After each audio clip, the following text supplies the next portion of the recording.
Saudara, bulan ini kita sharing tentang hal yang juga sangat penting dalam hidup kita. Akhir zaman, Tuhan bilang tanda-tanda zaman ini sudah semakin nyata. Sebenarnya kita harus semakin mempersiapkan diri, karena kita tidak pernah tahu kapan akhir zaman bagi seluruh dunia, kedatangan Yesus yang kedua kali, kiamat itu, atau kiamat kecil, yaitu kita pribadi tiba-tiba dipanggil Tuhan. Dan waktu itu tiba kita tidak pernah tahu, karena hari Tuhan itu dikatakan dalam firman-Nya seperti pencuri, dia tidak pernah kasih tahu. Minggu ini, beberapa hari lalu, saya dikirim di grup tentang seorang bapak yang lagi nyanyi di GPPS. Tadi saya diskusi dengan Bu Helmina juga di belakang, itu salah satu kenalan Bu Helmina. Seorang bapak yang lagi pelayanan, saudara, kur di depan, di gereja dalam ibadah. Tiba-tiba dia lemes, jatuh, dan meninggal. Bu Helmina juga jadi cerita tetangganya, 2 orang Bu ya. Anak kecil saudara, masih usia muda sekali, belum 20, dipanggil Tuhan. Jadi anak kecil, orang dewasa, orang tua, tidak pernah tahu kapan. Belum tentu yang tua jalan dulu. Dan nggak penting juga kapan Tuhan panggil kita, nggak penting. Yang penting kita sudah siap apa belum? Benar gak saya ngomong? Hah? Mau dipanggil usia 20, 50, 70, yang penting kita udah siap untuk Tuhan panggil, kita masuk surga, saudara. Karena di surga itu kita bahagia selamanya. Tapi kalau kita tidak siap, kita masuk neraka, saudara. Selamanya tidak ada penyesalan. Di situ tidak ada lagi kesempatan. Jadi firman yang akan kita banyak belajar bulan ini, itu bicara tentang persiapan kita untuk masuk surga. Temanya, banyak yang dipanggil, tetapi sedikit yang dipilih. Saya ulang ya, tema bulan ini, nah ini kan kalau kita perhatikan visi yang Tuhan berikan itu nyambung, dan semakin hari kita diminta semakin serius. Ya, bulan lalu tujuan hidup manusia, kita tahu untuk apa kita hidup di dunia ini. Itu menjadi bekal kita, tabungan kita di surga. Kita disuruh berbuat baik, kita disuruh berbuah, kita disuruh untuk menyembah Tuhan, hidup ini ibadah. Itu bekal kita nanti di surga. Kalau kita nggak suka nyembah Tuhan, di surga nanti mau ngapain? Karena di surga nanti kita itu banyak menyembah, banyak bersekutu sama Tuhan, banyak berdoa, banyak memuji. Nah bulan ini temanya banyak yang dipanggil, sedikit yang dipilih. Nah kita harus belajar tentang ini. Alert artinya waspada, supaya kita menjadi bagian orang-orang yang dipilih Tuhan. Banyak yang dipanggil.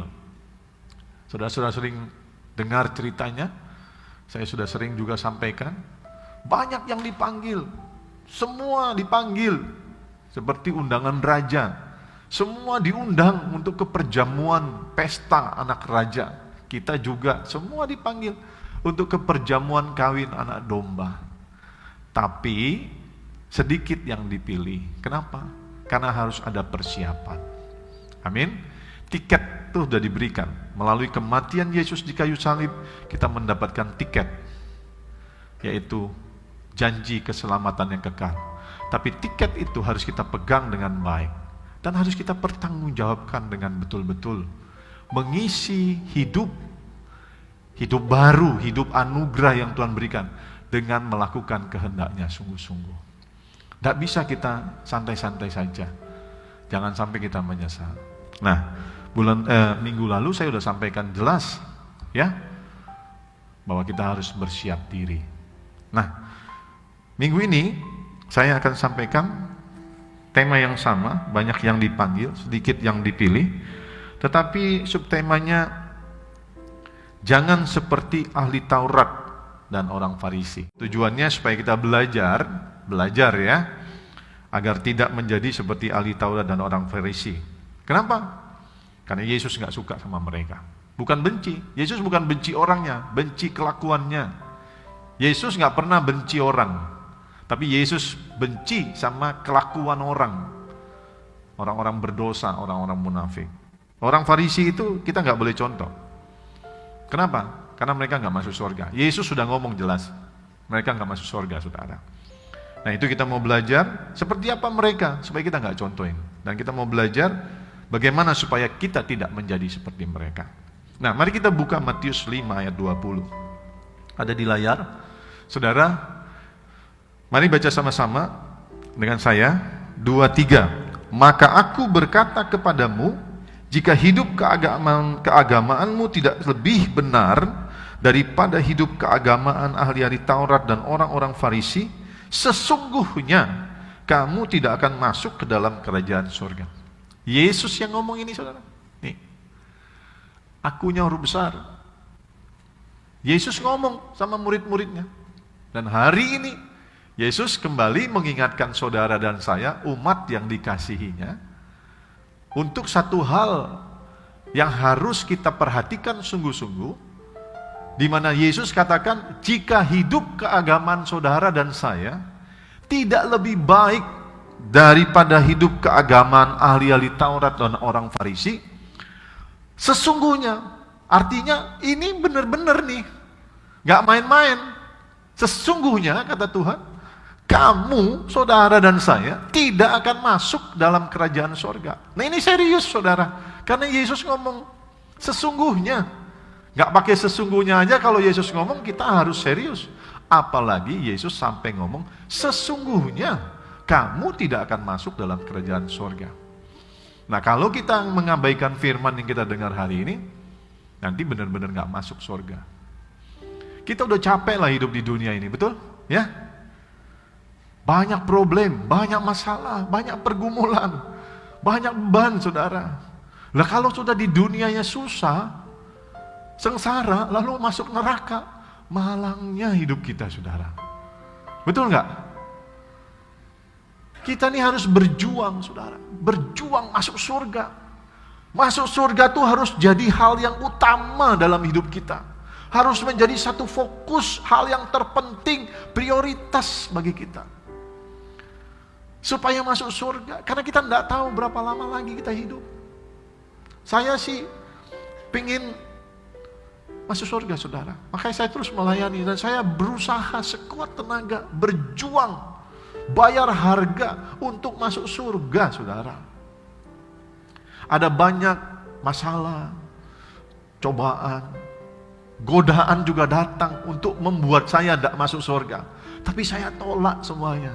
Saya berjuang. Istri sama anak-anak saya menjadi saksi. Di sini ada Erik, ada Jonathan yang mendengar, dan mereka boleh melihat bagaimana hidup saya sehari-hari. Saya berjuang untuk hidup benar di hadapan Tuhan. Penting masuk surga. Jangan nanti udah susah di bumi, maaf ngomong nih ya, udah menderita sengsara di bumi, masuk neraka, malangnya hidup kita, saudara. Amin. Tapi kalau kita berjuang di bumi ini, ya berkorbanlah untuk waktu yang tidak terlalu lama. Karena kita bilang 70-80 tahun, bahkan ada yang lebih sedikit dari itu. Tapi hadiahnya upah di sorga, hidup kekal bersama Tuhan. Amin. Ya. Jadi dari ayat ini, saudara, Tuhan Yesus memberikan sebuah standar. Katakan standar. Standar, suatu acuan buat saudara dan saya, ya. Yaitu jika hidup beragama kita tidak lebih baik daripada ahli Taurat dan orang Farisi, maka kita tidak bisa masuk dalam kerajaan surga. Kita disuruh melihat, jadi standar bagaimana hidup keagamaan orang Farisi dan ahli Taurat itu jadi acuan, jadi standar, ya, supaya kita memperhatikan. Dan Tuhan bilang, kalau hidup keagamaanmu tidak lebih baik, nah dengar, perhatikan, ayat ini berkatakan tidak lebih benar, atau bisa juga tidak lebih baik dari ahli Taurat dan orang Farisi, sesungguhnya kita tidak masuk kerajaan surga. Jadi yang Tuhan mau, kita itu harus melebihi mereka, bukan sama. Harus lebih benar dari mereka, harus lebih sungguh dari mereka, harus lebih baik dari mereka. Sama saja, menyamain standar mereka, kita tidak masuk surga, saudara. Nah, ahli Taurat dan orang Farisi itu adalah orang-orang yang rajin beribadah. Rajin ibadah, saudara. Katakan rajin ibadah. Rajin baca firman, baca Taurat, saudara. Rajin berdoa. Bahkan bukan cuman baca Taurat. Mereka hafal Taurat. Mereka hafal. Bayangin, saudara. Rajin ibadah, rajin doa, saudara, rajin baca Taurat, hafal. Nah, bagaimana dengan saudara? Bagaimana dengan kita? Ini termasuk saya. Kita udah rajin ibadah belum? Udah rajin doa belum? Rajin baca firman belum? Hafal nggak firman?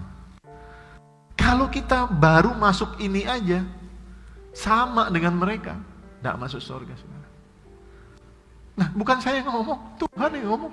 Kalau hidup keagamaanmu tidak lebih benar, tidak lebih baik, sesungguhnya kamu, kata Tuhan, saudara dan saya tidak akan masuk dalam kerajaan surga.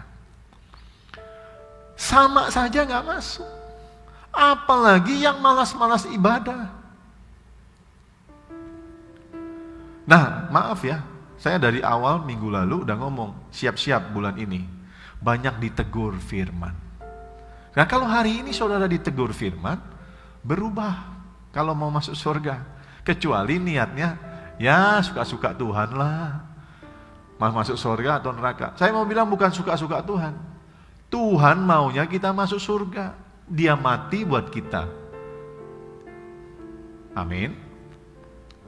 Dia sudah lakukan tugasnya. Bahkan dia lakukan sampai hari ini. Dia menyertai dan siap untuk memberi kekuatan, kemampuan menolong kita supaya kita menjadi orang-orang yang mampu melakukan firman-Nya. Masalahnya kita seringkali tidak mau. Masuk kiri, keluar kanan. Iya, kalau masuk sempat ke sini. Dia nggak masuk-masuk, muter-muter aja saudara di luar. Karena waktu firman kita baca Facebook, pikiran kemana-mana, kita tidak niat, saudara. Nah, saudara yang dikasih Tuhan, kita harus lebih baik. Rajin ibadah, bagus. Rajin doa, bagus. Yang belum rajin, jadi rajin supaya masuk surga. Rajin baca firman, hafal, bagus. Supaya masuk surga, saudara. Tapi harus lebih baik dari orang Farisi. Kenapa? Nanti kita mau belajar. Tuhan bilang, keagamaanmu, hidup keagamaanmu harus lebih benar, lebih baik dari hidup keagamaan orang Farisi. Sama aja nggak bisa, harus lebih baik. Yuk kita lihat dulu siapa mereka. Siapa ahli Taurat dan orang Farisi? Saudara, kata Farisi itu dari bahasa Ibrani, paras. Artinya menjelaskan atau memisahkan. Mereka adalah sekelompok orang yang menganggap diri mereka, nih ahli Taurat dan orang Farisi ini, adalah sekelompok orang pada zamannya, pada zaman Yesus waktu itu, adalah orang yang menganggap diri mereka sebagai kaum beragama yang saleh. Sehingga mereka membuat satu kelompok eksklusif. Mereka merasa lebih dari orang biasa karena mereka menganggap mereka saleh. Mereka membuat satu kelompok. Mereka menganggap mereka lebih mengenal Tuhan, lebih kudus dari yang lain. Mereka memisahkan diri, memandang rendah yang lain. Satu kali ada orang Yahudi bilang gini, ada cerita orang Farisi berdoa, Tuhan, aku tidak seperti dia. Ditunjuklah orang jahat. Nah, orang Farisi kayak gitu. Satu kelompok yang mengeksklusifkan diri, menganggap diri lebih baik, lebih benar, lebih kudus, lebih mengenal Tuhan dan lain-lain. Tapi dengan motivasi yang salah. Inilah orang Farisi dan ahli Taurat. Satu kelompok yang menganggap dirinya saleh, tapi di mata Tuhan tidaklah demikian. Mengapa? Karena Tuhan tahu motivasi, Tuhan tahu isi hati manusia. Siapa orang Farisi? Orang-orang yang membaca dan mengerti firman Tuhan. Orang-orang yang mendengar firman Tuhan. Waktu itu Taurat ya. Orang-orang yang baca Taurat, mendengar Taurat, mengerti Taurat, hafal Taurat. Tetapi mereka tidak melakukan Taurat itu. Kalaupun mereka lakukan, tidak sungguh-sungguh. Kalaupun mereka melakukan dengan motivasi yang salah. Mereka melakukan perintah Tuhan atau Taurat bukan karena mengasihi dan mentaati Tuhan. Tetapi mereka melakukan karena ingin dihormati. Mereka melakukan Taurat. Mereka seolah-olah hidup beragama yang saleh. Supaya dianggap saleh. Supaya mereka mendapat kedudukan. Supaya mereka dihormati. Mereka mencari nama dengan berpakaian seperti imam-imam, orang-orang saleh. Tampilan luar. Tapi bukan itu yang Tuhan cari. Karena yang Tuhan cari adalah penyembah-penyembah yang benar. Yang menyembah Tuhan dalam roh dan kebenaran.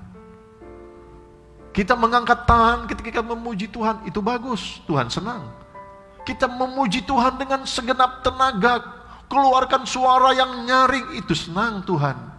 Tapi Tuhan jauh lebih senang ketika angkat tangan dan penyembahan itu, ketika kita memberi, itu dari hati yang paling dalam. Bukan supaya dilihat orang, bukan supaya dapat nama, bukan supaya kelihatan saleh, bukan. Tapi kita lakukan karena memang kita mengasihi Tuhan. Kita bersyukur buat kebaikan Tuhan. Kita memang mau mentaati karena kita mau memberikan yang terbaik buat Tuhan. Amin. Beda dengan orang Farisi. Mereka tahu firman, mereka tidak lakukan. Tapi kalau mereka lakukan, tidak sungguh-sungguh. Kalau mereka lakukan, hanya untuk cari nama, cari kedudukan, supaya ingin dihormati, dianggap saleh dan sebagainya. Mereka melakukan firman Tuhan bukan karena mengasihi Tuhan, tapi untuk kepentingan pribadi mereka. Ada sesuatu yang mereka cari, saudara, bukan untuk kepentingan Tuhan, tapi untuk kepentingan pribadi. Mereka melakukan firman Tuhan hanya sebagai topeng, saudara, seolah-olah mereka rohani, padahal tidak, saudara.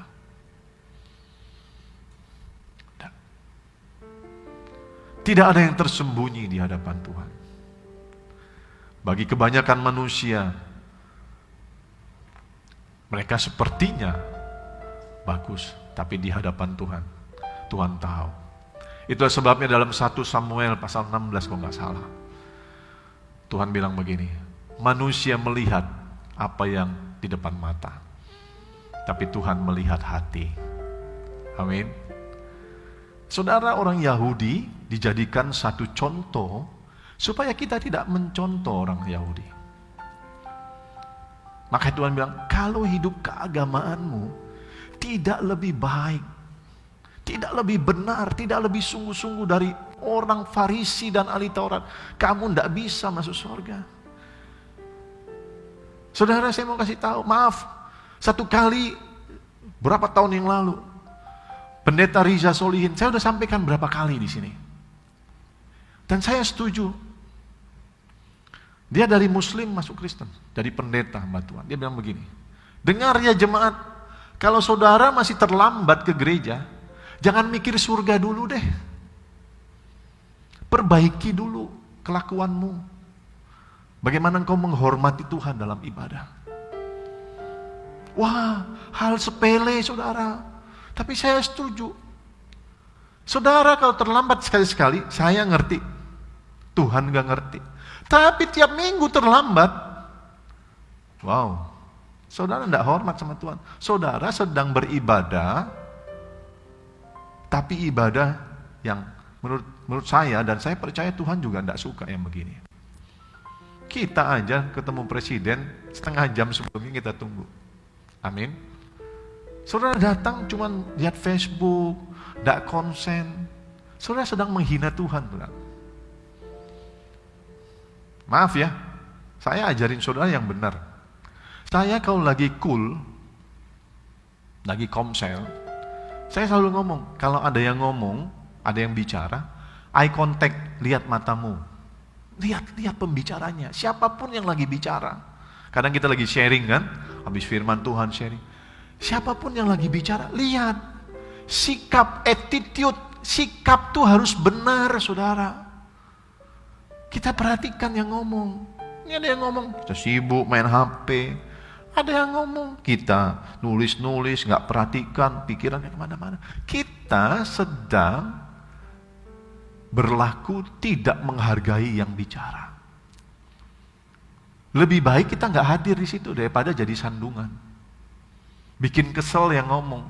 Sama saudara. Saudara datang ke sini, cari Tuhan, tapi saudara tidak menghormati Tuhan. Lebih baik saudara gak datang, gak jadi berkat, jadi kutuk buat kita.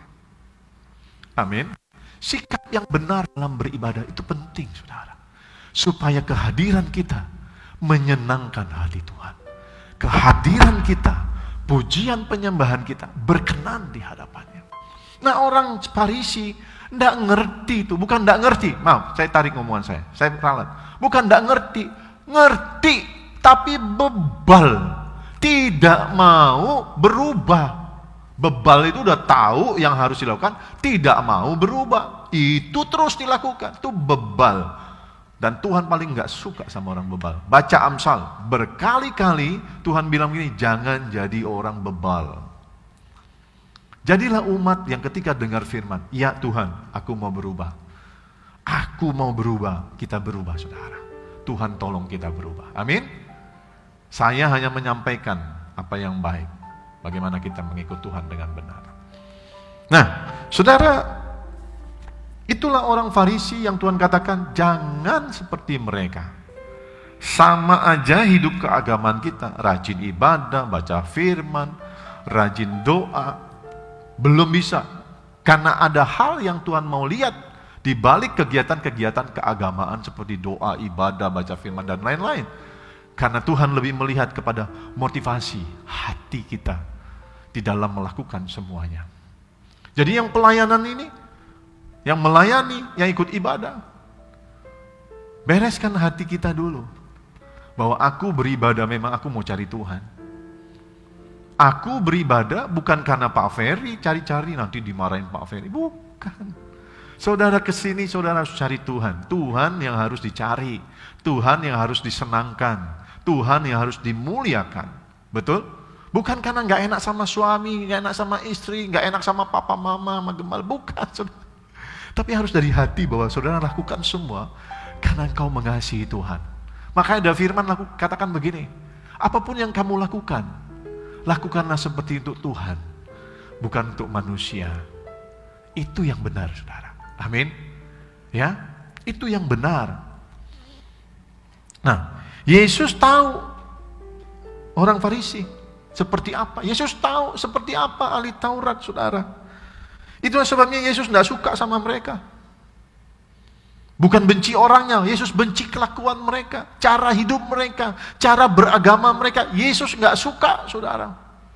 Dan saya mau kasih tahu sama, Yesus sayang sama saudara dan saya. Dia mati bagi kita. Dan tunjukkan kasihnya, dulu, sekarang, selamanya. Kasihnya nggak pernah berubah. Tapi dia nggak suka kalau kita main-main sama dia. Dia nggak suka, Yesus nggak suka kalau kita mengikut Tuhan tuh nggak serius, saudara.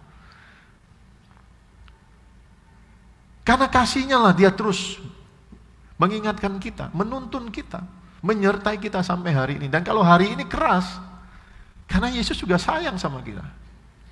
Saya punya anak 3. Saya sayang banget sama Eric, Olive, Nathan. Saya berikan yang terbaik.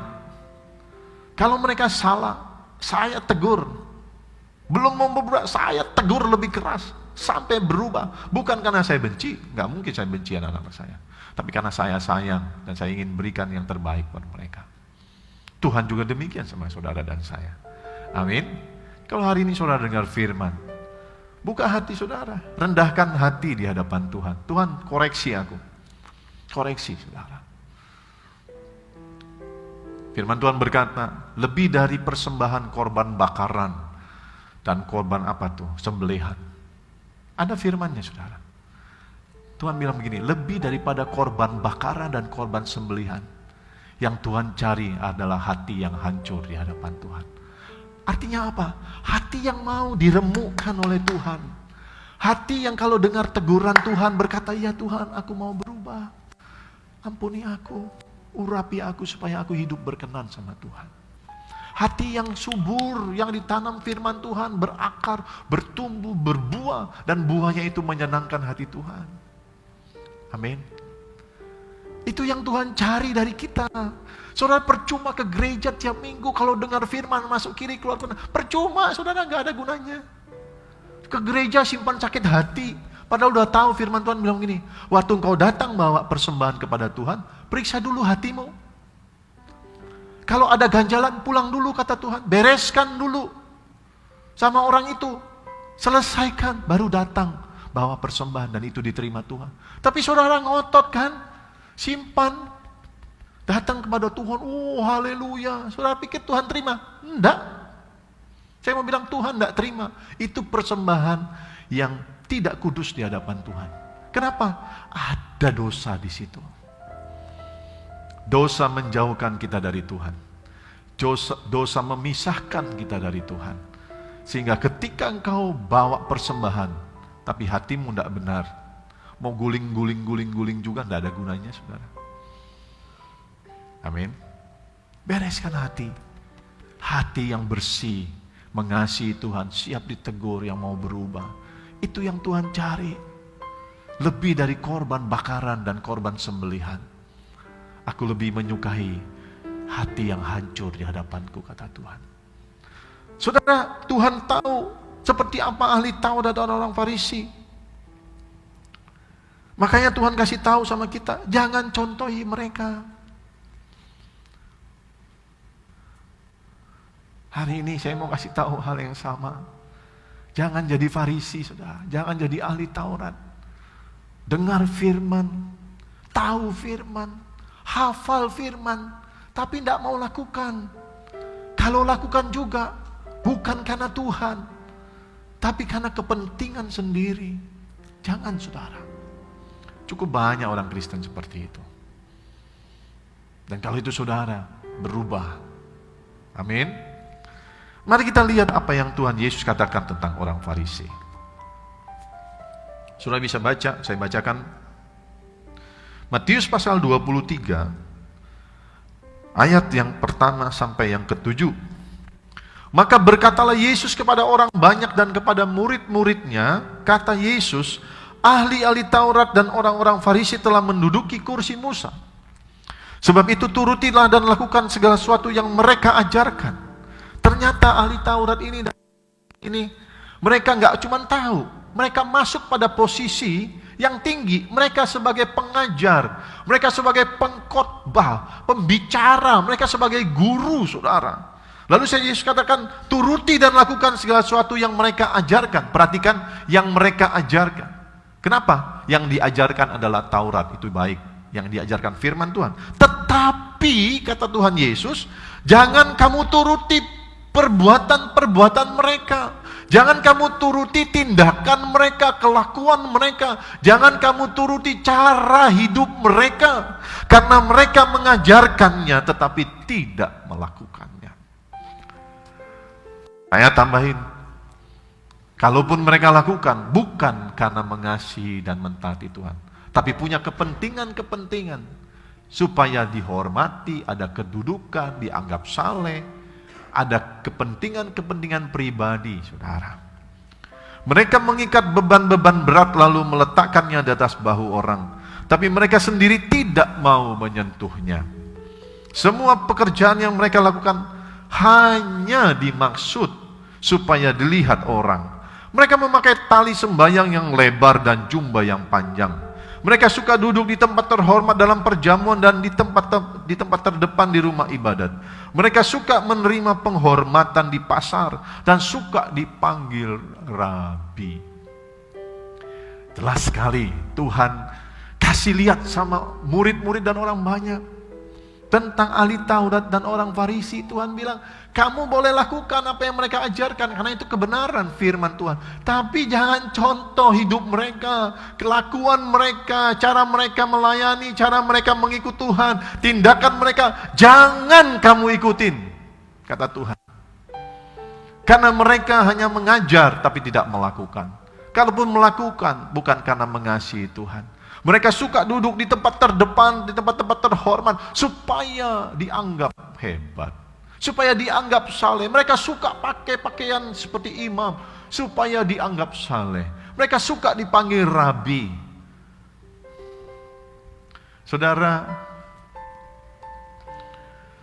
firman Tuhan berkata, siapa yang banyak tahu, daripadanya dituntut lebih banyak.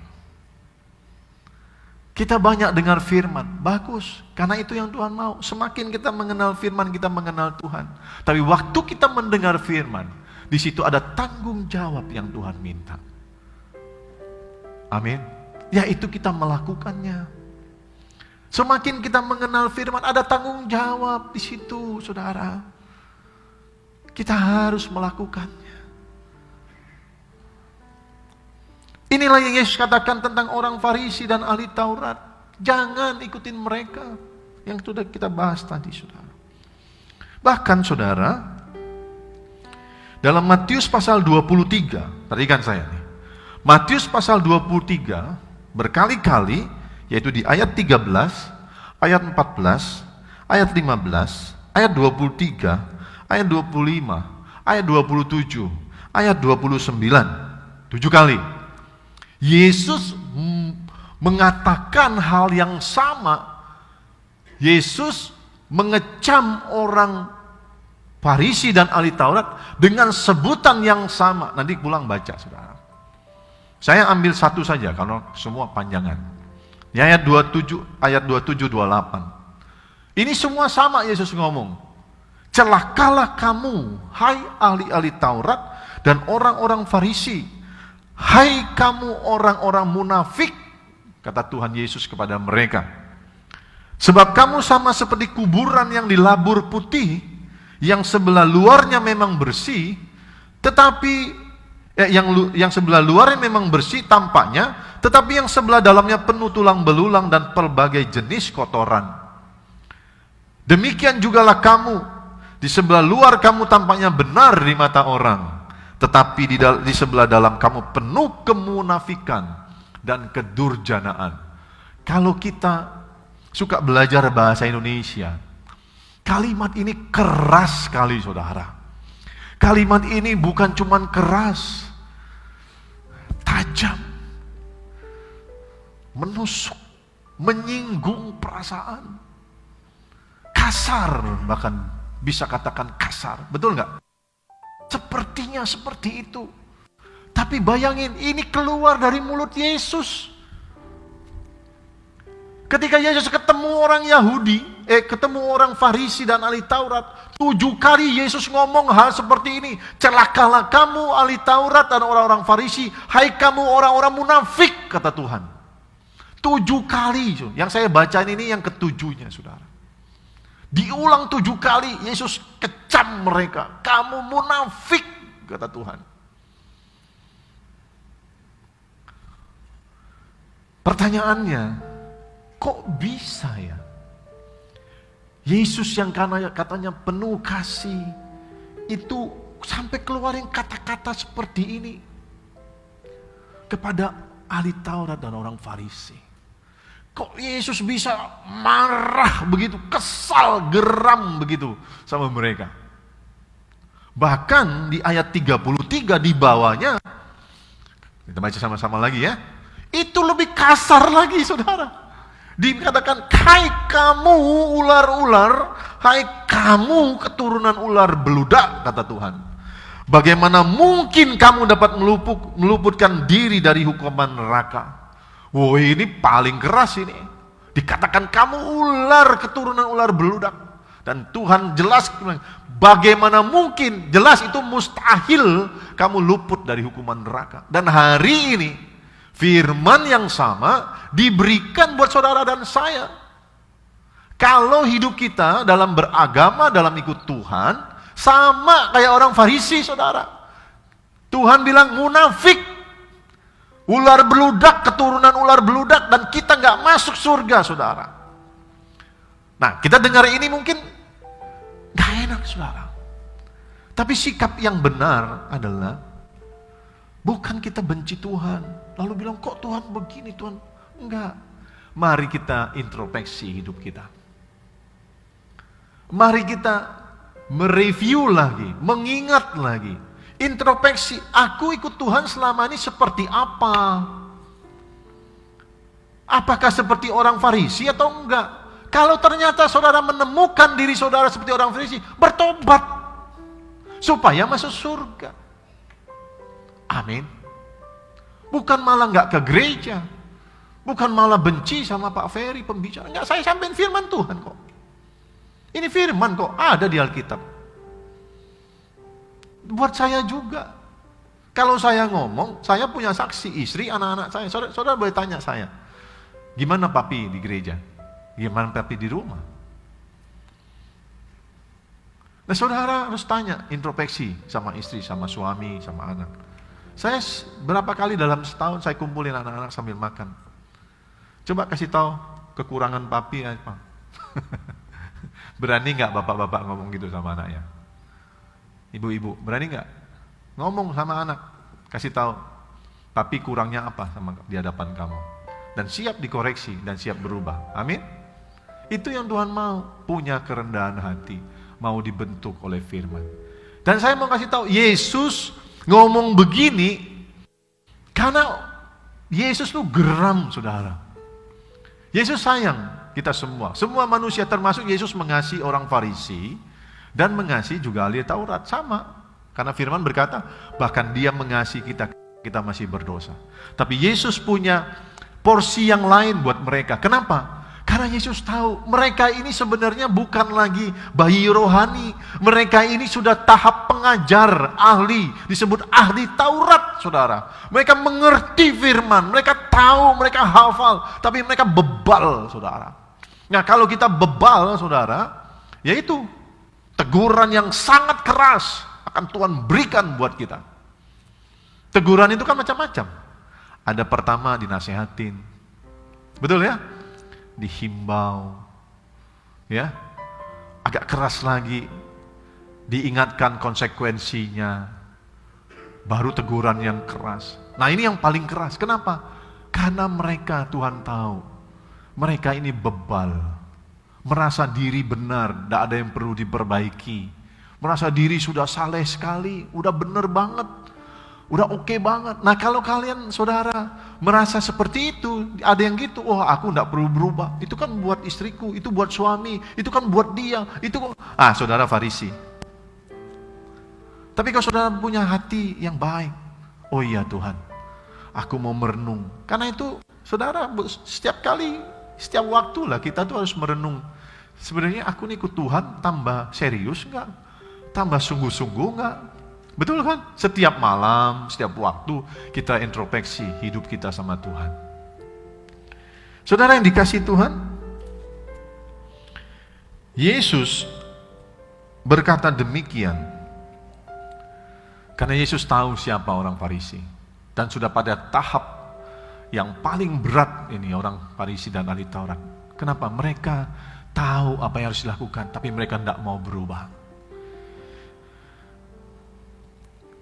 Tuhan Yesus itu sepertinya galak, kasar. Ya, benar kan? Kok kasar sih? Kepada ahli Taurat dan orang Farisi. Kenapa? Kita mau tahu. Tadi kan, karena Yesus tahu mereka ini tidak mau berubah. Padahal mereka tahu firman. Saya mau kasih tahu. Waktu saya kuliah teologi dulu sempat jadi bahasan ini. Kenapa Yesus tuh kalau sama ahli Taurat, orang Farisi, sama murid-muridnya, kok kasar sih? Kelihatan kasar. Galak, keras. Tapi sama orang-orang yang lain, kok lemah lembut gitu loh. Memang diperlihatkan. Satu kali Yesus masuk bait Allah. Lihat pedagang merpati, penukar uang, tukang jual domba segala macam. Untuk itu persembahan. Yesus marah, diambil, bongkar bangkir, ceritain tuh, dibola balik, diusir. Yesus sampai cemeti, diusir para pedagang. Yesus bilang begini, perginya dari tempatku, katanya. Pergi, kata Tuhan. Keluar, sana, keluar, jangan berjualan di sini, kata Tuhan Yesus. Ada disebut rumahku rumah doa, tapi engkau menjadikan rumahku sebagai sarang penyamun, kata Tuhan. Yang diusir siapa? Orang-orang yang jualan di situ. Kenapa? Mereka tahu mereka tidak boleh di situ. Tapi mereka bebal. Mereka lakukan itu. Ada disebut rumahku adalah rumah doa. Tapi engkau menjadikannya sarang penyamun. Tubuh kita ini rumah doa. Bait Allah yang kudus. Tapi seringkali tubuh kita jadikan sarang penyamun. Penyamun tahu, penjahat, saudara.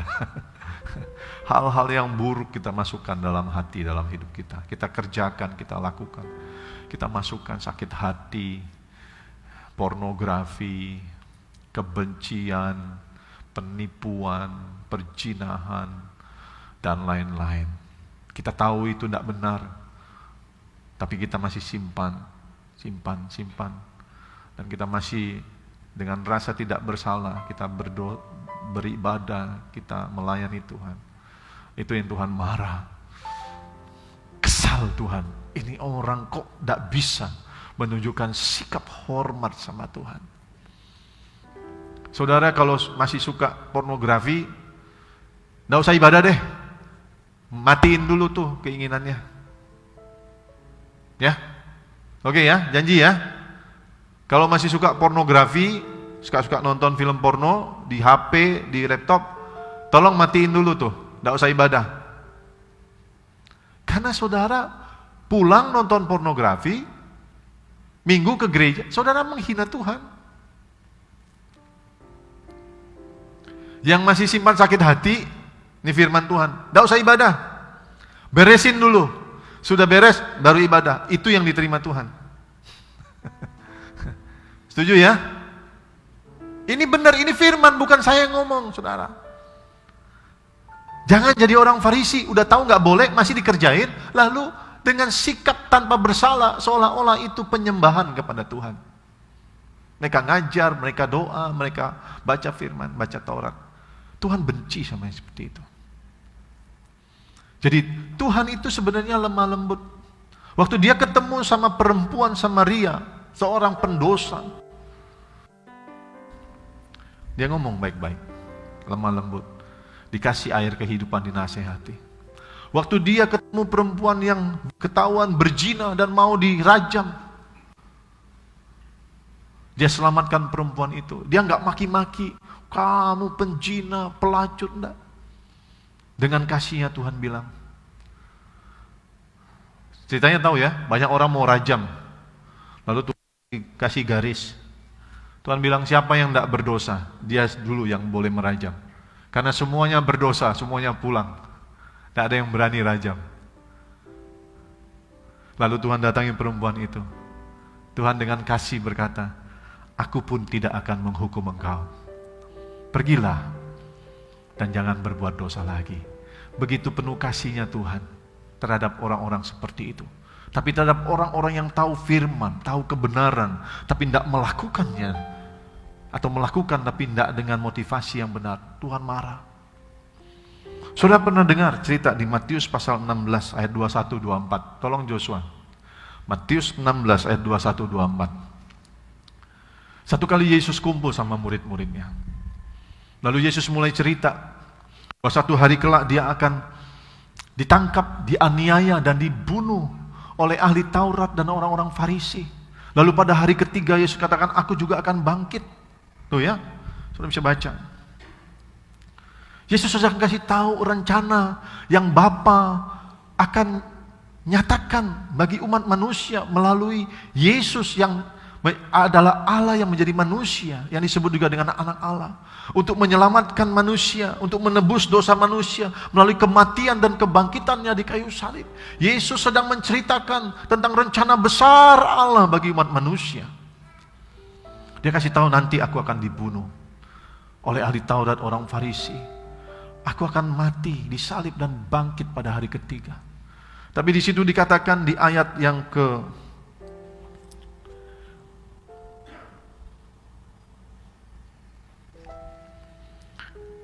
tetapi di sini ya, ini ayat yang ke berapa nih? Tetapi Petrus menarik Yesus ke samping dan menegur dia. Katanya, Tuhan, kiranya Allah menjauhkan hal itu. Hal itu sekali-kali tak akan menimpa engkau. Baik nggak kedengarannya? Ketika Yesus ngomong, aku akan dibunuh, mati, disalibkan, bangkit ketiga. Petrus tiba-tiba bilang, Tuhan, sekali-kali itu tidak menimpa engkau. Seolah-olah dia sayang sama Yesus. Dia nggak pingin Yesus mati, nggak pingin Yesus menderita, nggak pingin Yesus disalibkan. Sepertinya benar kan? Bagus kan? Tapi lihat apa kata Yesus ketika dia dengar itu dari si Petrus. Saudara dengar, ini kasar juga saudara kelihatannya. Tuhan bilang gini, maka Yesus berpaling dan berkata kepada Petrus, enyalah iblis. Kalau tadi kepada orang Farisi Tuhan bilang, kamu ular beludak, keturunan beludak. Sama Petrus, muridnya, lebih kasar lagi, saudara. Sama orang Farisi udah kasar, lebih kasar lagi, enyalah iblis. Kalau kita suka begini, setan kau. Suka gitu ya. Oh itu udah kasar banget loh. Ini sama Petrus. Petrus ini bukan cuma murid biasa dari 12 murid. Ini adalah satu dari 3 murid kesayangan Tuhan Yesus. Orang yang dekat sama Yesus. Petrus, Yohanes, Yakobus. Dari 12 murid, 3 ini dekat sama Yesus.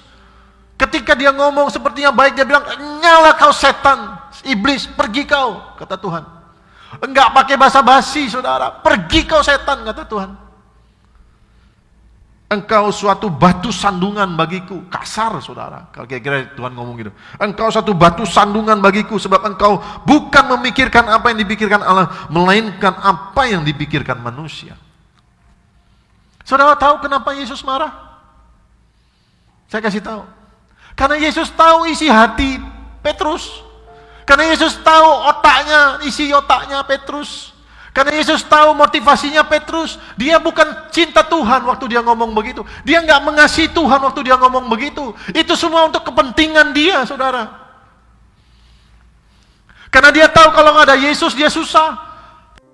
Nggak ada guru lagi. Dia mau kemana? Dulu dia adalah seorang nelayan. Kalau nggak ada Yesus, dia nggak tahu lagi tujuan hidupnya. Kalau nggak ada Yesus, dia mungkin bersedih. Dia hanya mikiran pentingannya sendiri, saudara. Bukan kepentingannya Tuhan. Dan Yesus tahu isi hatinya. Yesus tahu isi otaknya, saudara. Makanya Yesus marah sekali sama Petrus. Sudah begitu lama ikut Yesus, tapi tidak ngerti juga tujuan Tuhan. Yang Tuhan mau nyatakan dalam kehidupannya, dalam kehidupan umat manusia. Sudah gitu lama ikut Tuhan, masih tidak nyambung sama Tuhan. Sudah gitu lama ikut Tuhan, masih tidak ngerti isi hati Tuhan. Itu makanya Tuhan marah sama Petrus. Nah Tuhan bisa marah sama saudara. Sekian lama jadi Kristen, nggak ngerti-ngerti tujuan hidup Tuhan dalam hidup saudara. Tuhan marah sama kita semua. Sudah sekian lama ikut Tuhan, banyak dengar firman, dengar tapi tidak mau lakukan. Tuhan marah, saudara. Sampai kapan kita mau jadi seperti orang Farisi? Terima, tidak pernah lakukan. Sampai kapan kita mau menjadi seperti Petrus? Mau kita disebut setan sama Tuhan? Kalau tidak mau, saudara, jangan contoh orang Farisi, jangan contoh ahli Taurat, jangan contoh kayak Petrus, saudara. Bukan kepentingan Tuhan, tapi kepentingan pribadi. Banyak orang ikut Tuhan Yesus bukan kepentingan Tuhan. Banyak orang ikut Yesus, banyak orang beribadah ikut Yesus bukan karena mengasihi Tuhan, tapi untuk perut. Saudara lihat beribu-ribu orang cari Tuhan. Tuhan kemana ikut? Yesus lakukan mujizat 5.000 orang laki-laki, belum termasuk perempuan anak-anak. Yesus lakukan lagi 4.000 orang. Kemana mereka? Cuman buat perut, kepentingan pribadi. Dan hari ini Tuhan tegur keras saudara dan saya. Ikut Tuhan jangan karena kepentingan pribadi, Tapi ikut Tuhan, lakukan firman Tuhan sungguh-sungguh, karena mau mengasihi Tuhan, karena mau berikan yang terbaik buat Tuhan, karena mau menyenangkan hati Tuhan. Amin. Maafkan saya kalau saya harus sampaikan ini dengan keras. Jangan sampai kita dimaki Tuhan. Tuhan bilang, engkau batu sandungan bagiku. Saudara tahu apa yang Tuhan ngomong soal batu sandungan? Kalau kita ini jadi sandungan, Tuhan bilang begini, lebih baik orang itu diikat kakinya dengan batu kilangan. Tahu batu kilangan? Itu batu yang besar, cemplungin ke laut biar tenggelam, gak pernah naik lagi. Jadi saudara, tepuk tangan dulu lah, jadi nggak tegang betul.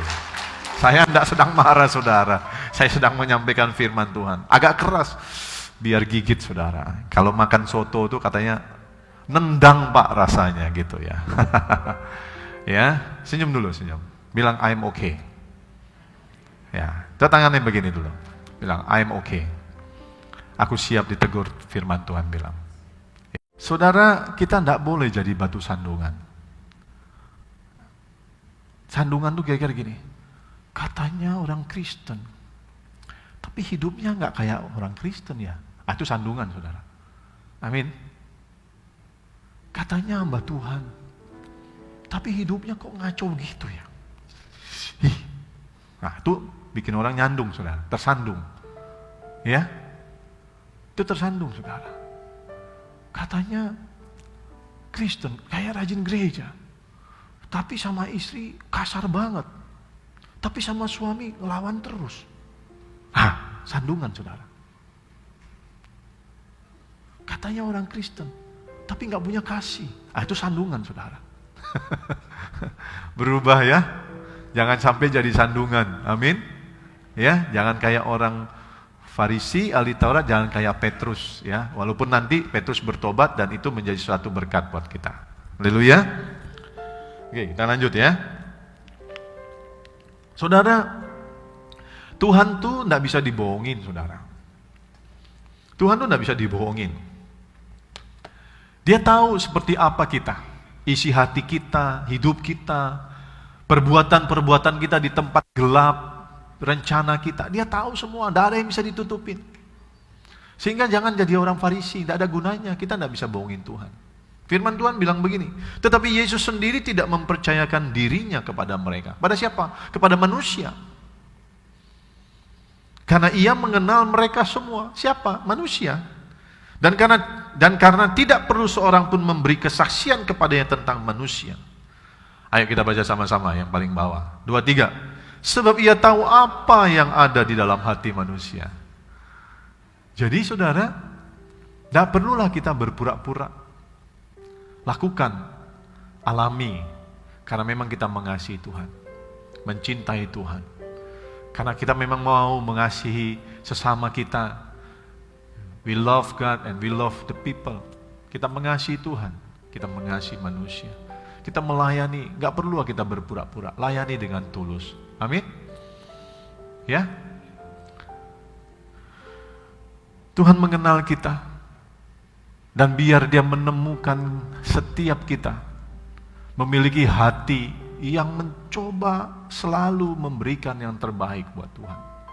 Seringkali saya ajarin dari mimbar ini, kita manusia-manusia lemah, saudara. Tapi kita di satu sisi dituntut untuk melakukan semua perintah Tuhan. Yohanes pasal 14 ayat 15, 21, 23. Yang kemarin saya ngomong, Tuhan berkata, kalau kamu mengasihi aku, kamu akan menuruti dan melakukan semua perintahku. Di satu sisi kita orang yang lemah, terbatas. Di satu sisi Tuhan bilang, kita harus lakukan semua perintahnya, semua, bukan sebagian. Lalu kita bisa berkata, Tuhan aku tidak mampu. Tuhan bilang begini, jangan khawatir, aku menyertai engkau dalam Roh Kudusku. Ketika engkau mau, aku akan ajari. Ketika engkau mau, aku akan bimbing. Ketika engkau mau, aku akan tolong. Ketika engkau mau, aku beri kekuatan. Aku akan memampukan engkau untuk hidup mengasihi aku dengan jalan mentaati semua perintahku. Beres toh? Yang Tuhan lihat bukanlah hasil. Perhatikan saya. Ada yang bisa, kalau 10 firman misalnya ya, ini firman, harus lakukan 10. Saya mungkin sebagai hamba Tuhan bisa lakukan 7.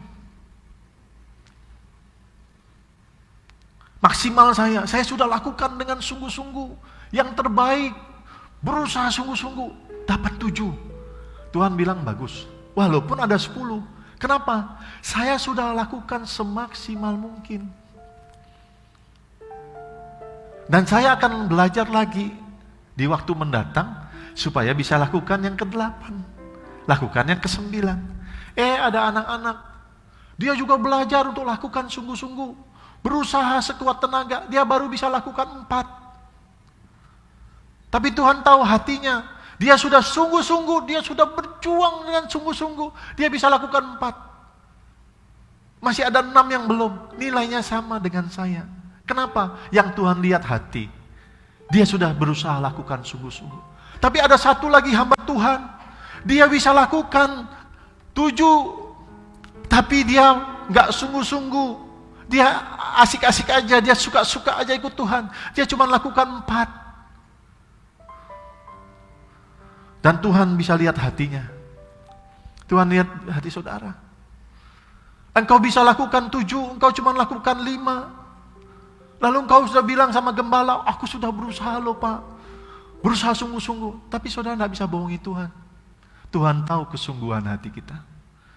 Tuhan tahu seberapa besar effort atau usaha yang kita lakukan. Dan Tuhan menilai enggak kesungguhanmu. Kau enggak sungguh-sungguh, engkau berurusan sama Tuhan. Tuhan bukanlah Tuhan yang suka menghukum, tapi Dia adalah Tuhan yang baik. Dia Tuhan yang suka menolong. Datang sama Tuhan, doa, pasti bisa. Amin. Tidak ada alasan untuk tidak bisa sungguh-sungguh.